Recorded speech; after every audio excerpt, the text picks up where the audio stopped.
Hi everyone, Maha Avatar Narasimhaswamy మూవీకి పోయి వచ్చినాం. బట్ ఈ మూవీ గురించి ఫస్ట్ రివ్యూ ఏంటంటే excellent movie guys, must watch movie only in theatres. ఎందుకంటున్నానంటే ఈ మూవీలో మనకి నరసింహస్వామి ఆన్ ద స్క్రీన్ వచ్చినప్పుడు థియేటర్ నార్మల్ ఉండదు. ఎందుకంటే స్క్రీన్ అనేది షేక్ అయిపోతుంటుంది. నరసింహస్వామి ఎట్లా వచ్చిండు, ఏ రూపంతో, అసలుకి నరసింహస్వామి ఎందుకు వచ్చిండు అనేది ఈ మూవీ మెయిన్ కాన్సెప్ట్. ఎందుకంటే starting first 15 to 20 minutes and last half an hour అయితే పీక్స్ అసలుకి ఈ మూవీలో మోస్ట్లీ విఎఫ్ఎక్స్ అనేది చాలా ఎక్సలెంట్ లెవెల్. ఎందుకంటే స్టార్టింగ్ నేను కూడా అనుకుంటే ట్రైలర్ చూడంగానే అరే ఏం ట్రైలర్ చేసిండ్రు అబ్బే అది ఇదని. సో గోయింగ్ ఫర్దర్ నేను మళ్ళీ అరే ఈ సినిమాకి పోదామా వద్దా అని ఆలోచించిన. మళ్ళీ ఒకటేసారి బుక్ చేద్దామని థియేటర్లో పోయి టికెట్స్ చూస్తే అసలు టికెట్సే దొరుకుతలేదు మనకి. లాస్ట్ ఎండింగ్ ముందుకి స్క్రీన్ ముందుగా అట్లాంటి టికెట్స్ దొరుకుతుండే. సో అరే ఇదేంది క్రేజ్ సడన్గా ఇట్లా పెరిగిందని చూస్తే థియేటర్కి పోయి అక్కడ కొంతమందిని అనుకుంటే పబ్లిక్ టాక్ తోటి వచ్చిన మౌత్ టాక్. అంటే ఇప్పుడు మనం చూసి మన ఫ్రెండ్స్కి ఫ్యామిలీ మెంబర్స్కి సజెస్ట్ చేస్తాం కదా, పోయి చూడండి మూవీ అది ఇదని. ఈ మూవీకి అట్లాంటి రేంజ్ ఆఫ్ థింగ్ వచ్చింది. ఎందుకంటే పబ్లిక్ టాక్ అంత స్ప్రెడ్ అయిపోయింది. మూవీ స్టార్టింగ్ చాలా తక్కువ ఉండే టికెట్స్, ఇప్పుడు కమింగ్ డేస్ కూడా ఇంకా తక్కువనే ఉంది. కమింగ్ డేస్లో ఇంకెక్కువ అయ్యే ఛాన్సెస్ చాలా కనిపిస్తున్నాయి. ఎందుకంటే ఈ మూవీకి ఆ క్యాలిబర్ ఉంది.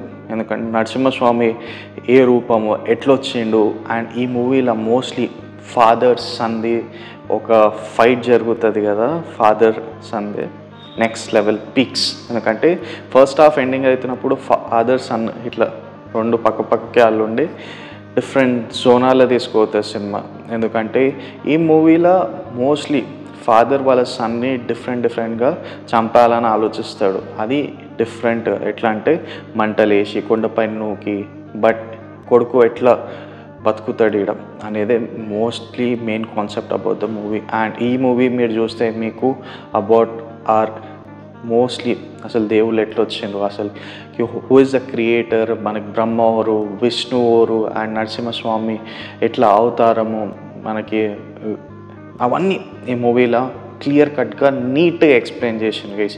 But the movie is starting నుంచి ఎండింగ్ వరకు మనని స్టార్టింగ్ ఇట్లా పోతుంటుంది నార్మల్గా. ఫస్ట్ 20 minutes అయితే అప్పుడు మూవీలో విఎఫ్ఎక్స్ బీజిఎం అవంతా మనని ఇట్లా స్క్రీన్ పై ఇట్లా చూసే పోతుంది, ఇట్లా ఏం జరుగుతుంది అనే రేంజ్లో మనం తీసుకోవచ్చు. బట్ ఎండింగ్లో మనకి చాలా విఎఫ్ఎక్స్ చాలా ఇంప్రూవ్ అయినాయి. మనకి స్టార్టింగ్ 20 minutes తర్వాత ఏదైతే సీన్స్ జరిగినాయో అలా విఎఫ్ఎక్స్లో కొంచెం మనకి డిఫరెంట్ ఉండే. బట్ ఎండింగ్ పోతున్న కొద్ది character improvisation, VFX super about the movie guys. ఇక్కడ మనకి ఒక అసురుడు అండ్ మనకి విష్ణు ఇద్దరు మెయిన్ ఫైట్, అండ్ అసురుడిని ఎట్లా చంపినారు and what all things about the మూవీలో చాలా జరిగినాయి. అండ్ మూవీలో ప్రతి ఒక్కటి సెకండ్ హాఫ్ అయితే పీక్స్కి తీసుకోవచ్చు. ఫస్ట్ హాఫ్ స్టార్టింగ్లోనే don't miss out. First 20 minutes అయితే అస్సలు మిస్ కాకండి. And last half an hour అయితే మీరు స్క్రీన్ పైన చూసి మీరు సీట్ పైన లేచి మరీ వదులుతారు నరసింహస్వామిని ఆ రూపంలో చూసి, ఆ బీజిఎం.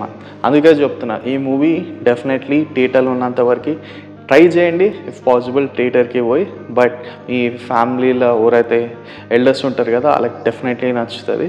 సో ప్రస్తుతానికి it is going full to block buster. అవి ఏం మాటలేము మూవీకి. But the excellent public mouth talk తోటి మూవీ వెళ్ళిపోతుంది. ఎవరు ఈ మూవీ ఇట్లుంది అట్లుందని కూడా చెప్పే ఛాన్సెస్ ఎక్కువ నాకు అనిపిస్తలేదు. ఎందుకంటే movie is that much excellent guys. ఎందుకంటే it's a real story which is there. So మీకు కూడా ఎట్లా అనిపించింది about the movie? And for more interesting movie review updates please do follow our channel guys. Thank you.